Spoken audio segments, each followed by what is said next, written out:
संविधान। आज हम पढ़ेंगे दोस्तों संविधान के बारे में।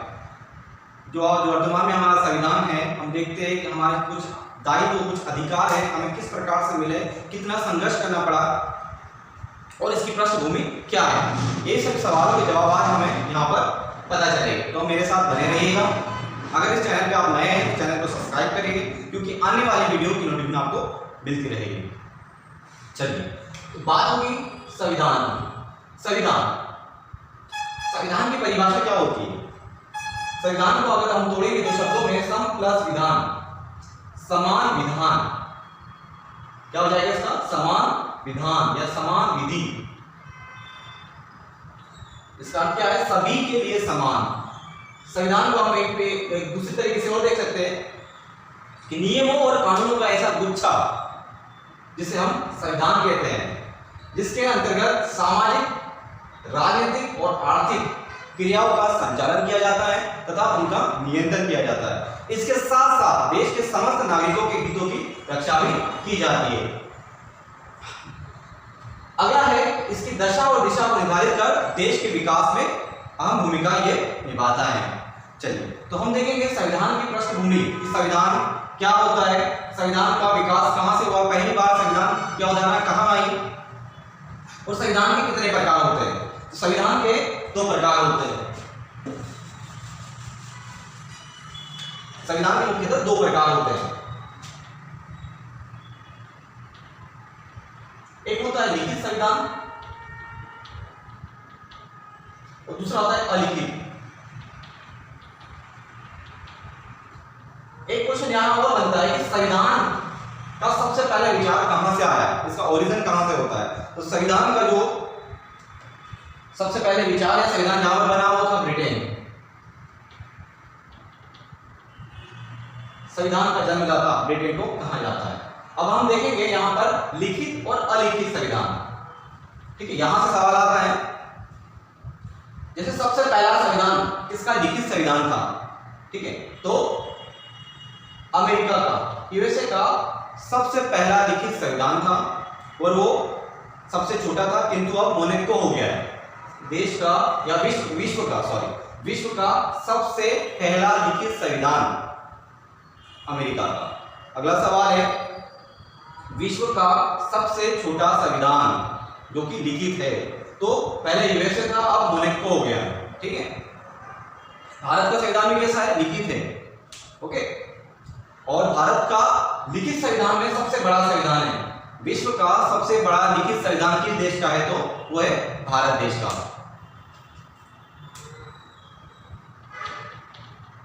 ठीक है, अगला है,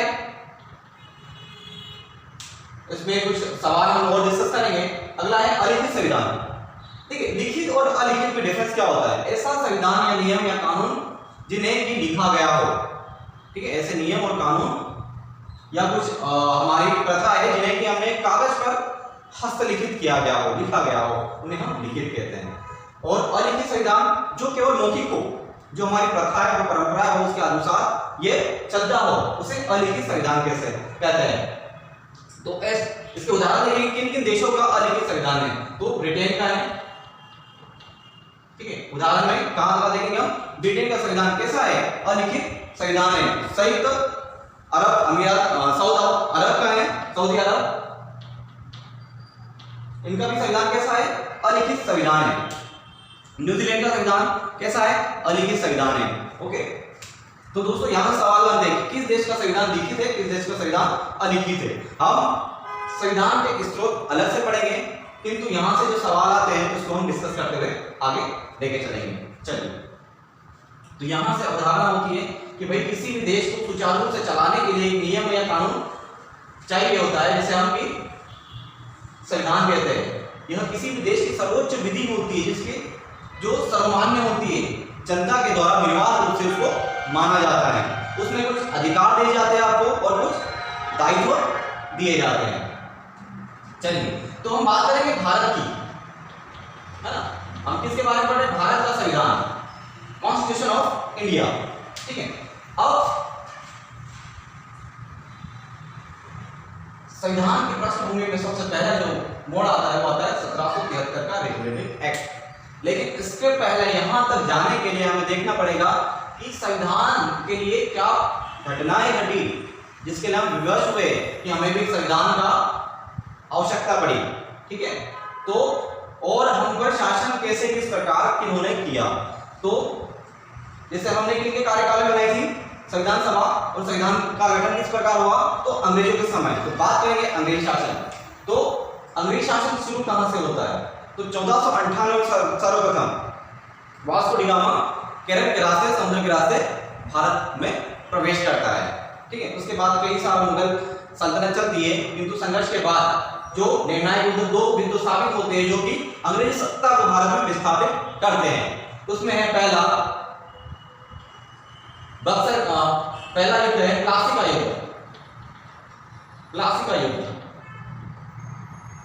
1757 23 जून 1757 में प्लासी का युद्ध। अब प्लासी भी पूछा जाता है वर्तमान में कहां है, ये तो पश्चिम बंगाल। एक और क्वेश्चन कि प्लासी किस नदी के किनारे है तो 22 किलोमीटर दूर, ठीक है, मैदान से गंगा नदी के किनारे प्लासी स्थित है। ओके, चलिए, तो प्लासी का युद्ध किन किन के मध्य हुआ था तो बंगाल के नवाब, हम देखेंगे यहां डिस्कस करेंगे,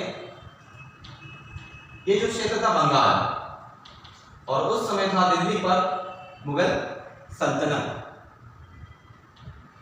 किंतु इन्होंने मुगलों ने अंग्रेजों को परमिशन देके रखी थी व्यापार करने की। एक क्वेश्चन आता है कि व्यापार का मैग्ना कार्टा किस शासक ने दिया था, मुगल शासक ने दिया था अंग्रेजों को, तो फर्रुखशिह ने दिया था। चलिए, तो बंगाल का नवाब सिराजुद्दौला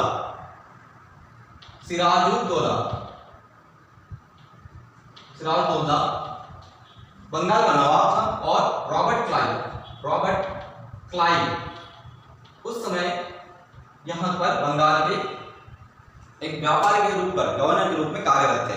अब इन दोनों का युद्ध होता है और रॉबर्ट क्लाइव की विजय होती है। यहां पर जो बंगाल के नवाब के सेनापति होती है मीर जाफर, इनके द्वारा गद्दारी की जाती है। ठीक है, और अंग्रेजों की विजय हो जाती है। अब यह पहला निर्णायक युद्ध था, किंतु इसके साथ अगला जो युद्ध होता है 1764 का बक्सर का युद्ध। दोस्तों, आप सोच रहे होंगे कि मैं संविधान में इतिहास पढ़ा रहा हूं आपको, तो लाजमी सवाल होना, किंतु किसी भी चीज को समझने के लिए हम यहाँ बिल्कुल रट नहीं रहे, हम चीजों को समझ रहे हैं कि भाई यहाँ पर आवश्यकता किस प्रकार से स्थिति ऐसी उत्पन्न हुई। ठीक है, तो 1764 में बक्सर का युद्ध निर्णायक साबित होता है।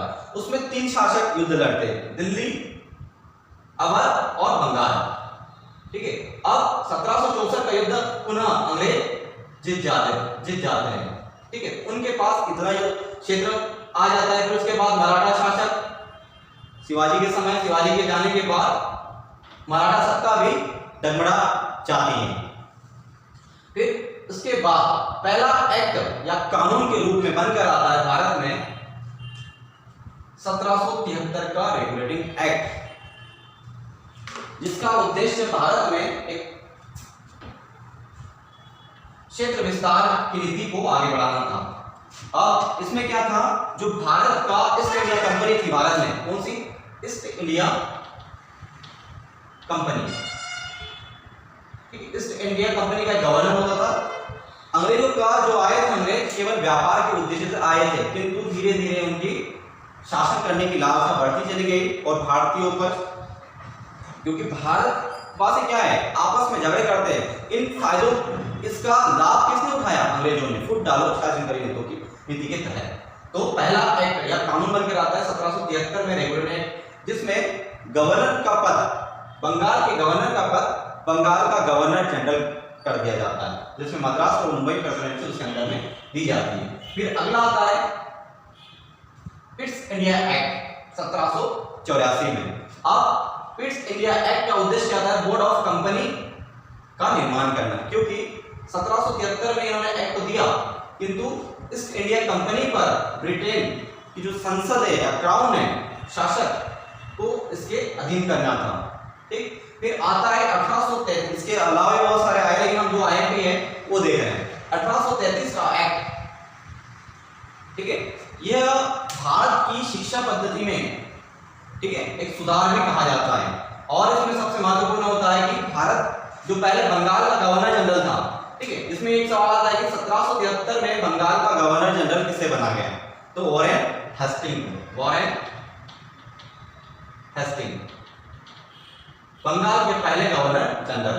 अब 1833 का जो एक्ट बनकर आता है उसमें बंगाल के गवर्नर जनरल का पद में विस्तार किया जाता है, उनकी शक्तियों में विस्तार किया जाता है और उसे कहा जाता है भारत का गवर्नर जनरल, भारत का गवर्नर जनरल, ठीक है। इसमें इन्हीं के कार्यकाल में हम देखेंगे राजा राममोहन राय भी होते हैं, तो इनके द्वारा बहुत सारे सामाजिक कार्य किए जाते हैं, वो अलग से हम चैप्टर देखेंगे। ठीक है, इनके द्वारा ही इस एक्ट में अंग्रेजी शिक्षा को भारत में शिक्षा का माध्यम बनाया गया। ठीक, ज्यादा डिटेल में डिस्कस नहीं करेंगे। फिर 1853 का एक्ट, ठीक है, तो ये डलहौजी के समय आता है, ठीक है। डलहौजी वही फूट डालो और शासन करो, हड़प नीति, ठीक है, किसने चलाई थी? डलहौजी। डलहौजी के समय ही 1853 में भारत में पहली बार रेल चली थी, ठीक है, डाक तार व्यवस्था की शुरुआत हुई थी, ठीक है। और भारत में पहली बार सिविल सर्विसेज की जो आईएएस की हम देखते हैं उस समय, ठीक है, जो परीक्षा होती थी उसमें प्रतियोगिता परीक्षा इन्होंने आयोजित किया, जो हम कॉम्पिटिटिव एग्जाम की तैयारी आप लोग कर रहे हैं, ठीक है, उसके लिए। फिर उसके बाद हम देखेंगे 1876 में महारानी विक्टोरिया आती है, ठीक है, ताज का शासन जिसे कहा जाता है। 1853 के बाद यहाँ पर अब क्या होता है? 1853 के बाद हम देखेंगे 1857 की लड़ाई, 1857 की क्रांति आप जानते हैं, रानी लक्ष्मीबाई, मंगल पांडे, तात्या टोपे, ठीक है, ये अंग्रेज सत्ता के विरुद्ध, ठीक है, भारत की जो एकता दिखी थी, किंतु जो ऐसी एकता थी जो अलग अलग क्षेत्रों से लड़ रही थी। अगर उसी समय संपूर्ण जितनी भी रियासत थी, जितने क्रांतिकारी थे, अगर एकजुट मिलकर एकता के रूप में कार्य करते तो बहुत पहले ही आजाद हो चुके होते हैं। किंतु एकता की कमी, नेतृत्व की कमी, सैन्य शासन, सैन्य व्यवस्था, ठीक है, हथियार की कमी, आपूर्ति, प्रबंधन न होना से एक तरीके से, इसके कारण हम 1857 क्रांति में युद्ध में हार जाते हैं। उसके बाद 1858 में एक आता है जिसे भारत शासन अधिनियम भी कहते हैं, इसे ताज का शासन कहते हैं, क्योंकि 1857 क्रांति के बाद जो गवर्नर जनरल की शक्तियां थी उन्हें खत्म करके सीधा कहां से शासन होता था? उन्हें लगा ब्रिटेन से, ब्रिटिश शासन या ब्रिटिश रेगुलेशन हम पर शुरू हो गया, ठीक है। अब जो भी कानून व्यवस्था बनकर आएगी या जिनका चलेगा वो किसकी व्यवस्था थी? ब्रिटिश की, ठीक है। यहां पर 1858 में ईस्ट इंडिया कंपनी को समाप्त कर दिया जाता है और ब्रिटिश शासन को शुरू कर दिया जाता है। चलिए, इसके बाद हम देखेंगे 1885 में कांग्रेस की स्थापना होती है। इतिहास जब हम पढ़ेंगे तो वहां पर ये सारे के सारे जितने टॉपिक्स आ रहे हैं वो डिस्कस करेंगे। यहां से आपका इतिहास प्लस संविधान को हम रिलेट करके पढ़ा रहे हैं आपको। चलिए, 1909, ठीक है। अब 1909 में क्या है? मार्गलेट विंडो सुधार, यहां पर मुस्लिमों के लिए प्रत्यक्ष निर्वाचन आयोग या निर्वाचन की व्यवस्था करना था, ठीक। पूछा गया था फाइनल में पीएससी 2019 के पेपर में। फिर 1919 का भारत शासन अधिनियम, जिसे मॉन्टेग्यू कमीशन भी कहा जाता है, ठीक है। भारत, यहां पर द्वेष शासन की स्थापना होती है, द्वेष शासन शुरू होता है, द्वेष शासन प्रणाली की व्यवस्था शुरू हो जाती है। उस समय चैम्सफोर्ड, ठीक है, यहां पर थे। अब हम देखते हैं कि जो साइमन कमीशन 1927-28 में हम देखेंगे तो किसकी समीक्षा करने के लिए आता है? तो अधिनियम 1919 की समीक्षा करने के लिए ही साइमन कमीशन गठित करके भारत आता है, जहां पर लाला लाजपत राय की मृत्यु हो जाती है। फिर उसके बाद है नेहरू रिपोर्ट 1928। नेहरू रिपोर्ट भारत के संविधान की पृष्ठभूमि में, या इन्हें भारत के संविधान का पृष्ठ, या हम इसको बोल सकते हैं अग्र वाला भाग भी कह सकते हैं कि भाई ये एक सपना था, नेहरू जी ने देखा था, मोतीलाल नेहरू, कि भारत का एक संविधान होना चाहिए। भारत के प्रथम ऐसे व्यक्ति थे जिन्होंने संविधान की मांग की थी।